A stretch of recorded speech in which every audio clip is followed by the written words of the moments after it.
Opening scene. A dramatic shot of Earth from space, partially obscured by enormous dagger-shaped alien ships. Their metallic surfaces glint with a cold, unsettling light. The music is a heavy, ominous drone, punctuated by sharp, discordant notes. Narrator, voiceover, deep and resonant, like a newsreel announcer from a bygone era, but with a modern, slightly cynical edge. Imagine this. The year is 2042. Humanity, basking in its technological hubris, thought it was finally ready for anything. We'd sent probes to the edges of the solar system, cracked genome codes, and even perfected the art of making avocado toast look good on Instagram. But we weren't ready for them. The Krill. An alien invasion so swift, so brutal, it brought our glittering skyscrapers crashing down like sandcastles in a hurricane. Cities crumbled, nations fractured, hope. Well, hope became a luxury we couldn't afford. Fear? Fear was the new global currency. But what if I told you that amidst this planetary dumpster fire, one brave, utterly normal human changed everything? That's right.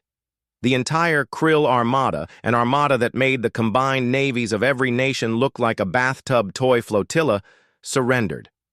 Not to a superweapon, not to some ingenious military strategy, but to one person. Believe it or not. Cut to footage of devastated cities.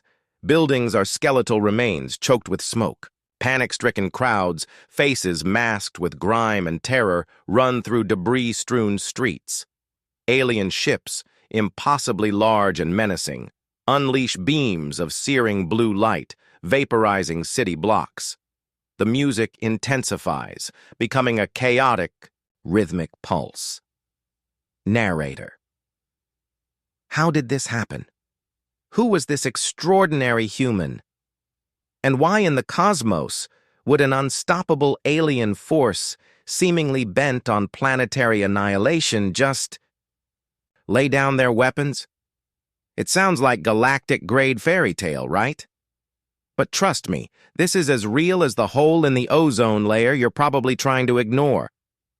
Let's dive into the story, peel back the layers of this unbelievable truth, and find out how one person with a heart and a slightly malfunctioning Wi-Fi router managed to pull off the impossible. Scene transitions to a quiet park. It's still recognizably Earth, but subtly changed. The trees are slightly withered, the grass a faded green, a persistent layer of dust coats everything. We see our protagonist, Alex, and they are, indeed, utterly normal. Mid-20s, dressed in worn jeans and a faded t-shirt, hair tied back haphazardly. They sit on a cracked park bench staring at the stars. There's a quiet intensity in their gaze, but no hint of superheroics. Narrator. This is Alex. Yeah, just Alex. No last name necessary because, frankly, in the grand scheme of things, last names didn't really matter anymore. Alex, on paper, was spectacularly unremarkable. Worked a soul-crushing data entry job remotely before the invasion. And somehow, miraculously, still managed to keep it as the world ended, because apparently even alien conquerors needed spreadsheets. Paid bills online, argued with customer, service bots, dreamed of backpacking through Southeast Asia someday when rent wasn't trying to stage a hostile takeover of their bank account. But deep down, beneath the layers of everyday millennial cynicism and student loan debt, Alex had something that, in retrospect, turned out to be humanity's most potent weapon, an unshakable, almost annoying belief in the essential goodness of, well, stuff. Life, people, stray cats, even slightly burnt toast. Even when all signs pointed to screaming into the void and accepting planetary doom, Alex clung to this weird, almost naive optimism. Flashback montage, fast cuts, impactful images. The Krill ships arriving, blotting out the sun. Military jets, swarming, only to be swatted aside like flies. Nuclear explosions blooming uselessly against alien shields. Desperate news broadcasts, politicians with strained smiles uttering empty reassurances, civilians huddled in shelters, the ground shaking with each alien strike. The montage ends with a shot of Earth, bruised and battered, dominated by the Krill. Fleet. Narrator. When the Krill arrived, they didn't send diplomats with olive branch emojis. They came with overwhelming, galaxy-shattering force. Their technology was, well, comparing it to ours was like comparing a stone axe to a quantum computer. Within days, the major cities were craters, governments were in hiding, and Earth, as we knew it, was essentially under new management. Humanity, bless its stubborn little heart, scrambled to resist. Guerrilla warfare erupted, desperate acts of defiance, flashes of heroism in the encroaching darkness. But every attempt, valiant as it was, ended in inevitable, crushing failure. Fear gripped the world. It was a cold, paralyzing fear, the kind that makes you forget your own name and question the point of breathing. Except for Alex. Strangely, maddeningly, Alex remained unafraid. Not in a macho action hero kind of way. More in a, maybe if I water my wilting basil plant, things will magically get better kind of way. It was baffling, even to Alex. Scene shifts to news clips, flickering on a cracked screen. A haggard-looking UN Secretary General pleads for peace, his voice trembling. A propaganda broadcast from the Krill, showing emotionless, insectoid figures in gleaming armor, civilians in refugee camps, faces etched with despair, eyes hollow with trauma. Narrator. The stakes couldn't have been higher. This wasn't some galactic real estate dispute. The Krill weren't here to negotiate parking fines. They wanted total domination, planetary strip mining, human resources, literally. Reports leaked from resistance cells, whispered of forced labor camps, resource extraction facilities, and, well, things too grim to repeat on a family-friendly platform like this. They drained Earth's resources with terrifying efficiency. Oceans receded, forests withered. The very air seemed to thin. Enslaved populations worked themselves to the bone under the watchful eyes of Krill drones. Mercy? Compassion? Alien concepts, apparently. People whispered about extinction, about humanity becoming a footnote in some alien history textbook, probably in a chapter titled Planetary Pests and How to Eradicate Them. Yet amidst the global chorus of despair, Alex, stubbornly, ridiculously, refused to give up. Not in the charge into battle with a rusty pipe way, but in a quiet, determined, hold my iced coffee, I have an idea kind of way. Close-up of Alex. Their eyes are alight with determination, but also a touch of bewildered hope.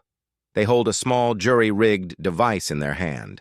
It's a mess of wires, circuit boards scavenged from old electronics, and a repurposed smartphone screen. It looks like something MacGyver would build using only paper clips and a rubber band. Narrator. Alex knew, somewhere deep inside, that brute force wasn't going to cut it. Fighting fire with fire against an enemy that wielded sun-scorching laser cannons and gravity-defying warships was, to put it mildly, strategically unsound. So Alex decided to try something different. Something almost laughably illogical. They decided to understand the Krill. What drove these insectoid overlords?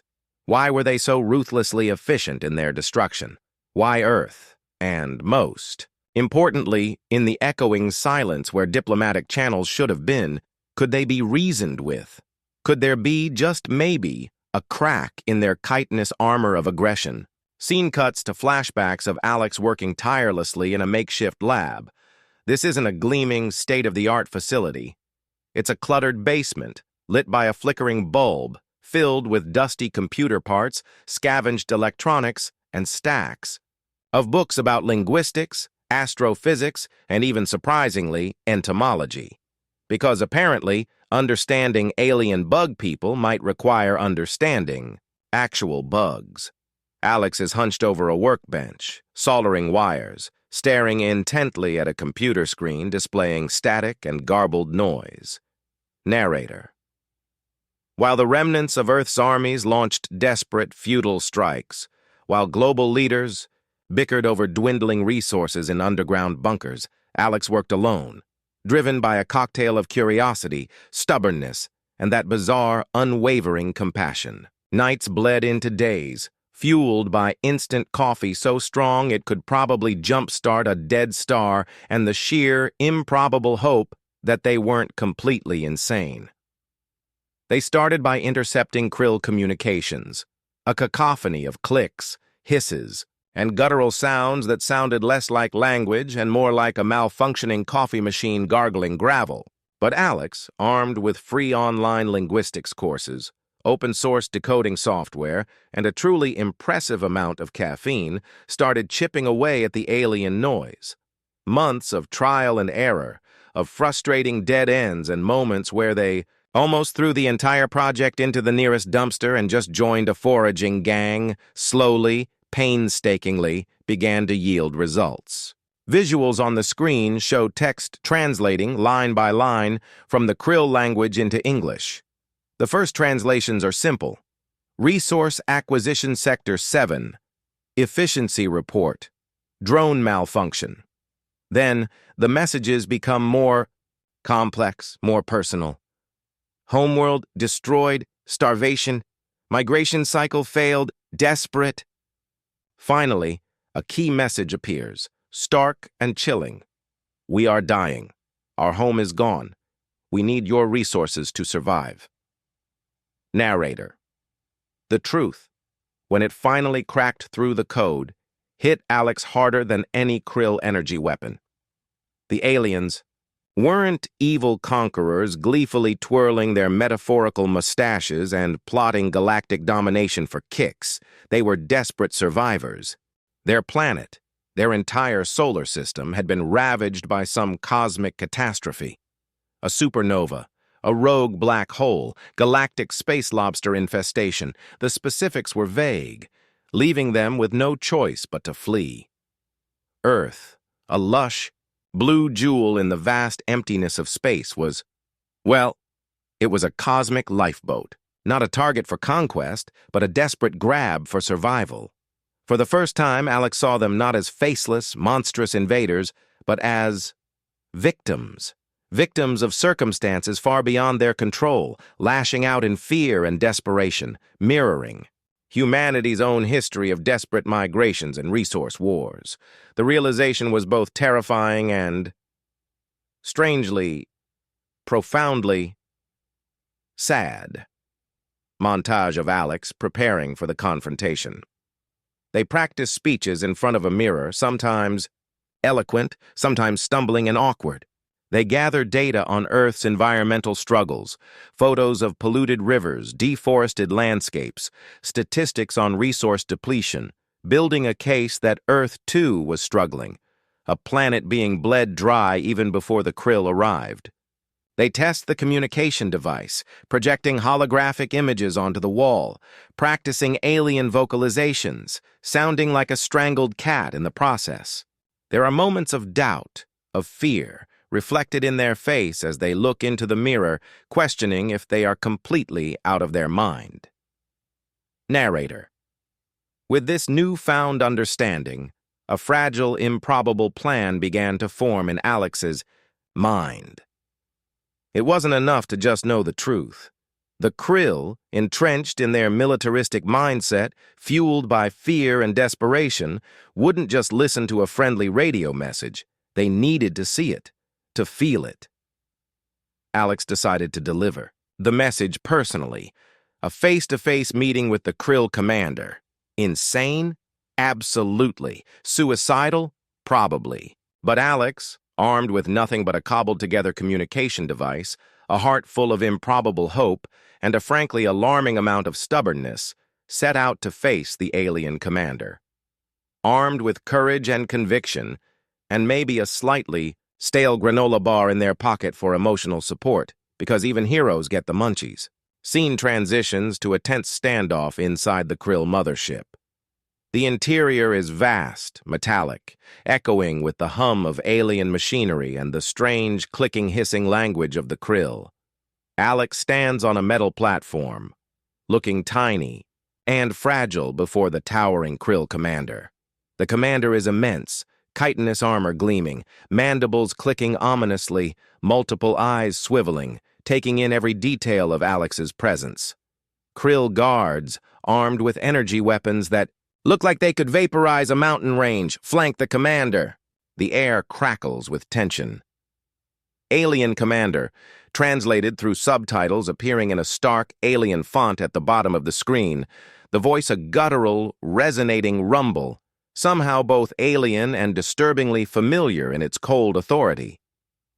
You dare trespass within the Citadel, insignificant biological unit?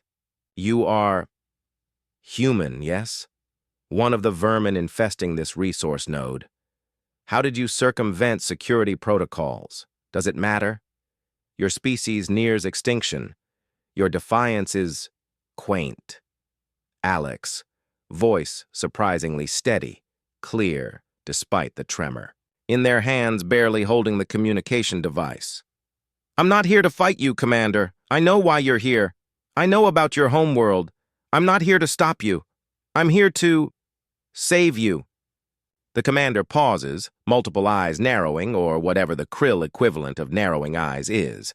An almost imperceptible click of mandibles, perhaps a krill equivalent of a raised eyebrow.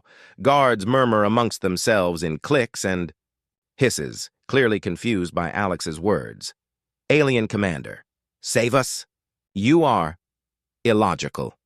We are the Krill Imperium. We take what we require. We are the harbingers of our own survival. You are resources to be utilized.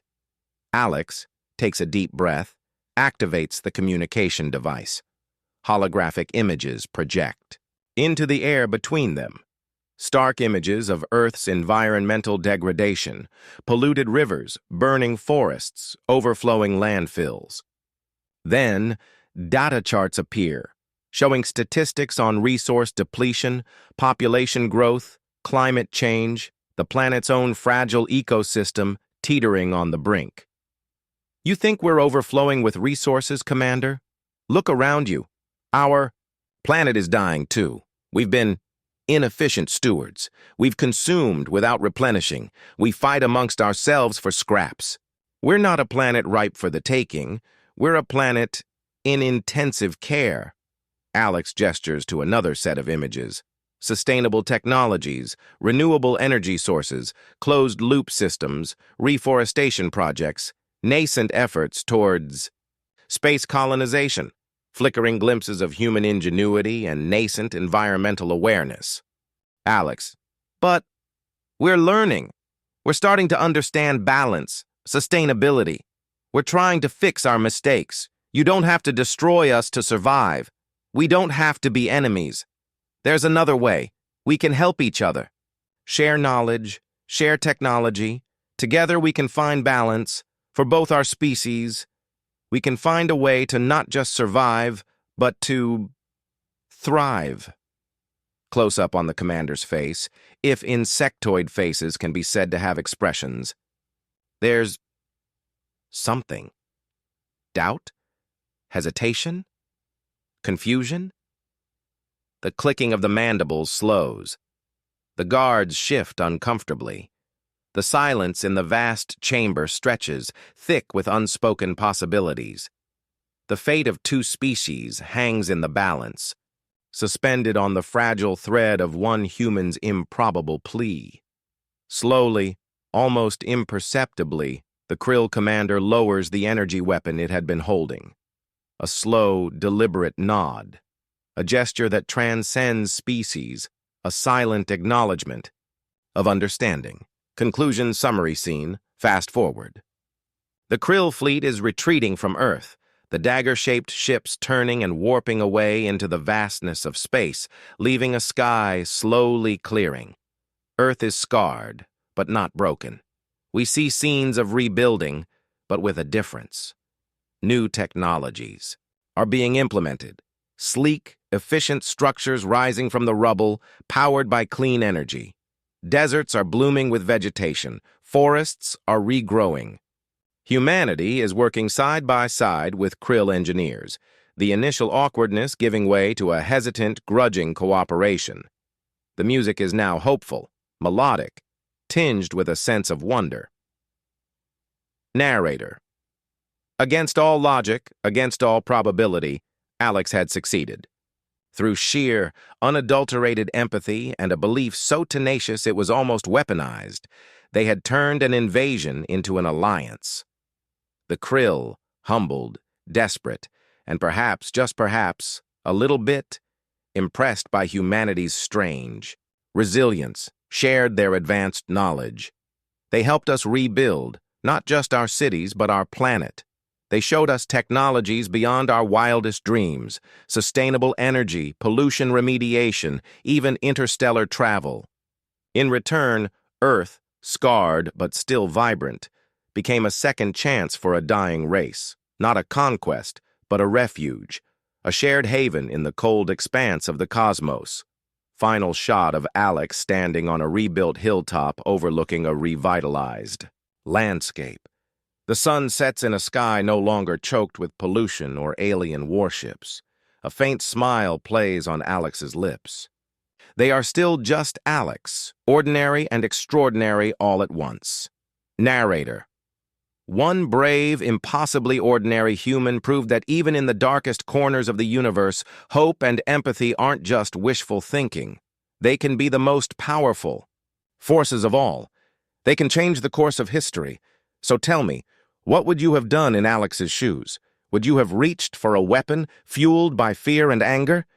Or would you have dared to reach for understanding, to listen, to connect, even with the seemingly impossible? The answer, perhaps, is out there, somewhere between the stars and the quiet corners of your own heart. Call to action. Screen fades. To black, text overlay appears in a friendly, inviting font. Narrator.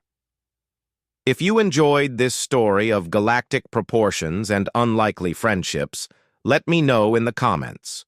Would you have trusted the krill? Would you have tried to talk to them? Or would you have gone full Rambo and stocked up on canned goods and assault rifles? Let's discuss. Don't forget to like this video, subscribe for more mind-blowing sci-fi tales, and check out my next video, where we explore the surprisingly complex social dynamics of sentient space fungi. Thanks for watching, and remember, even in the face of cosmic doom, a little bit of kindness can go a long, long way. Outro music fades in, upbeat and optimistic, as the screen displays social media handles and links to other videos, interspersed with images of a revitalized Earth, now a vibrant tapestry of human and krill collaboration.